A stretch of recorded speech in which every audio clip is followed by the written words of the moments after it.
If we wash our hands with soap, why do we need to wash the soap dispenser? If flying is supposedly the safest way to travel, why do they call the airport building a terminal? If you buy a book about how to fail and you don't read it, did you succeed? And seriously, where does the actual internet come from, and who really owns it? Welcome to Midnight Questions. Before we dive in, if you're new to the channel, make sure to subscribe so you don't miss our future late-night explorations.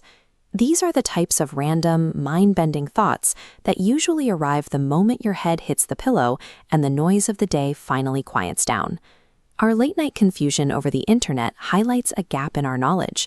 We rely on this technology for nearly every aspect of modern life, yet its physical reality remains largely invisible to us.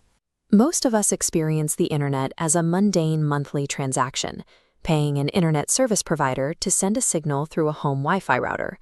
This setup creates the impression of a central internet machine, perhaps sitting in a high-security government vault, that we simply plug into for a fee.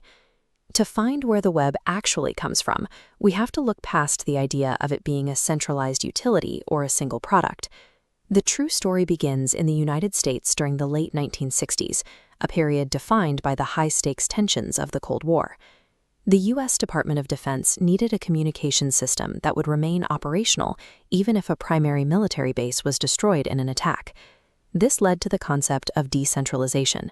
In a traditional network, hitting the center kills the system, but in this web-like structure, removing any single point leaves the rest of the connections functioning. This survival-focused design meant that from its inception, the network was built so that no single part was absolutely essential.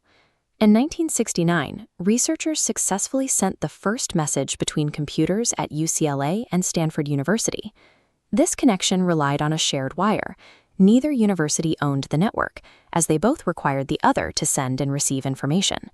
The same logic of mutual, unowned sharing between nodes governs the entire global internet today, only on a massive scale. While we often use the word cloud, the internet exists as a heavy, tangible, and very physical infrastructure. Thousands of miles of fiber-optic cables rest on the ocean floor, forming the literal backbone of global communication. When these transoceanic trunk lines make landfall, they are handed off to telecommunication companies and divided into regional paths. These connections continue to split into smaller branches, running through cities and down streets until they reach your home router. Your monthly internet bill essentially pays for the rental of a localized extension cord that plugs your home into this global underwater network. Consider what would happen to this network if the United States, the country that created it, were to completely vanish tomorrow. Despite being the origin point, the global infrastructure would continue to function for the rest of the world. An email sent from London to Tokyo would simply reroute through the existing cables connecting Europe and Asia, bypassing North America entirely. By removing the United States, you simply remove one massive node in a system designed to survive exactly that kind of loss.